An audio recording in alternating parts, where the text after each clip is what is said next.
Hi guys, നിങ്ങൾ നല്ലൊരു electric scooter നോക്കുന്ന ആളാണെങ്കിൽ TVS X നല്ലൊരു സജഷൻ ആയിരിക്കും. ഞാൻ ഇത് ടെസ്റ്റ് റൈഡ് ചെയ്ത് അതിൻ്റെ കംഫർട്ടബിൾ റൈഡാണ്. അതുപോലെ തന്നെ 0-40 നമുക്ക് ട്രാവൽ സ്പീഡ് കൈവരിക്കാനായിട്ട് ഏകദേശം 2.6 സെക്കൻഡ്സ് മാത്രമാണ് ആയത്. എന്താ പറയുക, അതിൽ കുറേ ഫീച്ചേഴ്സ് ഉണ്ട്. ഡിസ്പ്ലേയിൽ നമുക്ക് മ്യൂസിക് കേൾക്കാം, നാവിഗേഷൻ, ത്രെഫ്റ്റ് അലേർട്ട്, അങ്ങനെ കുറേ ഫീച്ചേഴ്സ് കൊടുത്തിട്ടുണ്ട്. അതുകൂടാതെ ഇതിൻ്റെ ഡിസൈൻ, ഇതിൻ്റെ കംഫർട്ട്, പിന്നെ ഏകദേശം 4.4 kW ബാറ്ററിയാണ്. ഇതിൻ്റെ ക്ലൈംബ് റേഞ്ച് എത്രയാണെന്ന് എനിക്കറിയില്ല. 140 മുതൽ 150 ഒരു റേഞ്ച് കിട്ടുന്നതാണ് കമ്പനി അവകാശപ്പെടുന്നത്. ക്ലൈംബ് റേഞ്ച് എത്രയാണെന്ന് എനിക്ക് പേഴ്സണലി അറിയില്ല. അതിന് മാത്രം ആ വണ്ടി ഉപയോഗിച്ചില്ല.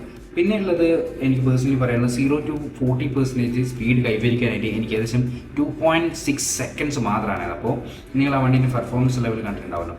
എല്ലാം കൊണ്ടും കിട്ടില്ലായിട്ടൊരു വണ്ടിയാണ്. അപ്പോൾ നിങ്ങൾ ഈ പ്രൈസ് റേഞ്ച് എത്രയാണെന്ന് ചോദിക്കുന്നുണ്ടെങ്കിൽ അവരോടാണ് പറയുന്നത് 2.66 ലാക്ക് മുതൽ 2.68 വരെയാണ്. അപ്പോൾ നല്ലൊരു ബഡ്ജറ്റിലാണ്, നല്ലൊരു കിട്ടില്ല റോഡ് പ്രസൻസിലെ വണ്ടി വേണമെന്ന് പ്രതീക്ഷിക്കുകയാണ്. നിങ്ങൾക്ക് നല്ലൊരു സജഷൻ ആയിരിക്കും.